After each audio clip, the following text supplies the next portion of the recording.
Today we're looking at a SWAT plate carrier and duty belt setup. If you're here for airsoft gear, this ain't it. This is the real deal. This is stuff that is actually used by a buddy of mine who has been on a SWAT team for over 20 years. He started off doing containment, and now he is in the command element. As such, this is how his setup really looks every day when he goes out and does his training. He does our training for our local SWAT team. He also does rapid response training for police departments, and also trainings for, like, you know, hostage rescue and officer down rescues, things like that, and also some corporate security and such. This guy actually uses the living crap out of his gear, so I wanted to get him some cool stuff for long-term review because I knew he would beat the crap out of it. I got him a Safe Life Defense tactical belt with Molly, so he'd have as many options for attaching pouches as humanly possible, and I also got him an Agilite K0 plate carrier because on the command team, he doesn't really need as much gear on his plate carrier as the guys who are actually going out and kicking doors in do. At least he didn't think so when he originally told me what he wanted to use, so we got him this. Some stuff we're actually going to be upgrading in the very near future. Stick around to hear a little bit more about that. Let's start off where everybody is going to be most interested, and that is in the belt and the pistol. So this is the Safe Life Defense duty belt. It is the strongest duty belt I have ever seen. I actually picked up a car with one of these. They come in a bunch of different colors and styles and patterns and such. He's got a Cobra buckle on the front, and then down along here he's got his holster. This is a US duty gear holster. He's got it on QLS forks, and inside he has an FN 509 pistol. This one has a threaded barrel for use with suppressors. It's got a TLR1 HL light, a Trijicon optic on it, and it uses standard capacity magazines. Now, why would a subject use a gun like this? Now, why would a guy use a gun like this instead of the ubiquitous Glock 19/Glock 17? Well, he likes it. He says it's got a great trigger. He says it gets beat the crap out of, and it still keeps ticking. And he really likes the ambidextrous magazine releases on both sides. He does a lot of what if the worst case scenario in the world could possibly come up, which is understandable given his line of work. And he's thinking, well, if I have to reload my pistol and my dominant hand is down, I want to be able to reload it easier with my other hand. Since he is probably the fastest person at drawing a pistol and reloading it that I've ever seen, that seems like a reasonable thing from his perspective. It's not my thing, but it's his thing, and that's why he likes this pistol.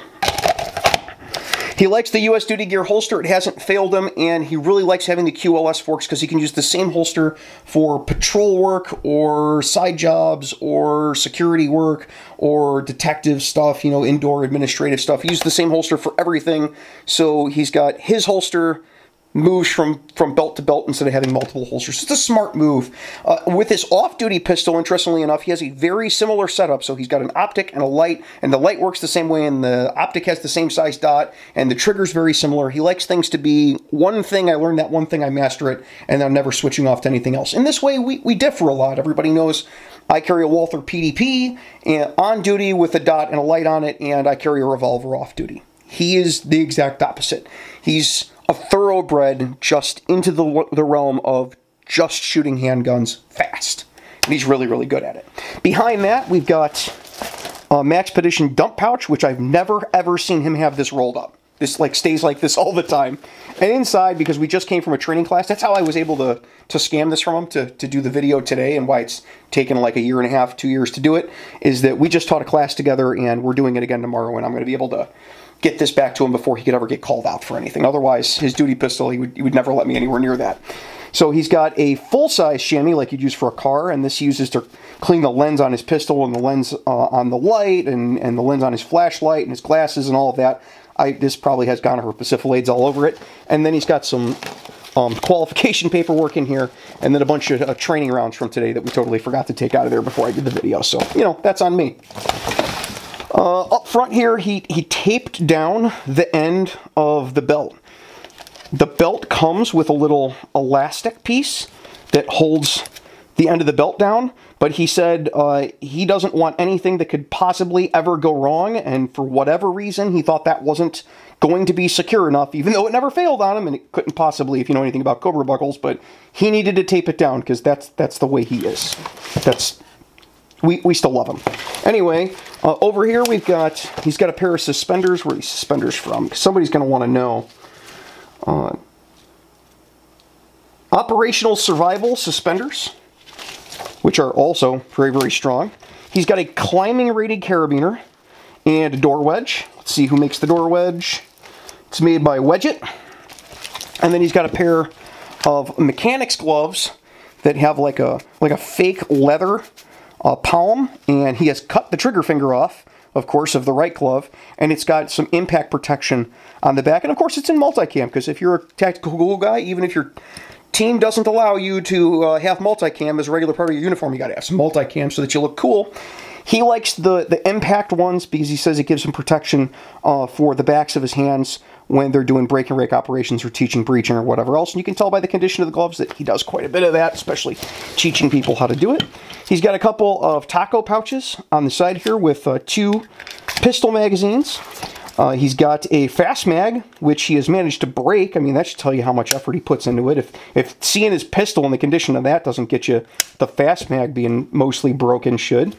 To be able to put a rifle mag onto his belt. He's got space for 2 flashbangs. He's got 2 flashbang pouches. I'll roll in some B-roll of his flashbangs. I didn't know whether or not my current licensure allowed me to take those home, but I definitely no longer have a bang box, so like a day box that I can keep explosives in, and I definitely don't have a magazine to store it overnight. He's got a pouch for a tourniquet and a pair of scissors here. I don't know who makes this pouch. It's not marked. I'm sure you could find something similar, but he's got a cat tourniquet and a pair of scissors back there that are tactical black. And that's pretty much it for the belt. He's not using normal handcuffs. That's for certain. Now over to the carrier. It's a very, very light-duty setup, really. He said he wanted it to be light because most of the time that he's going to be using this, he's either going to be teaching people, so all he's really going to need is mags and a light and med, or he's going to have it sitting on a chair in a command area where he can throw it on and run out if they need Superman to come in, which should never, ever, ever happen. So he's got 2 mags up front. He leaves the middle one open so he can put pens and markers and stuff in it, and it won't get in the way of getting to the other magazines. It's got tubes on it, the K0, and it's very, very light, which is why he wanted it. It doesn't have side plates, which is something that he said that he wants to add. And it doesn't have a dangler at the bottom, which is something that he said he also wants to add. So by the time he does that, he's probably going to be right back to the same weight as like a K19 from Agilite, but we'll forgive him because we love him. On the back, he's got his med, which is in a high-speed gear medical pouch. This is a really intuitive pouch to use. You can put it on your back like this and be able to just reach behind you and grab either of these handles, yank it out, and then undo 2 bungee cords, and then inside he's got tourniquets on one side and his other med gear on the other. Now, is this guy a paramedic or anything? I mean, clearly not.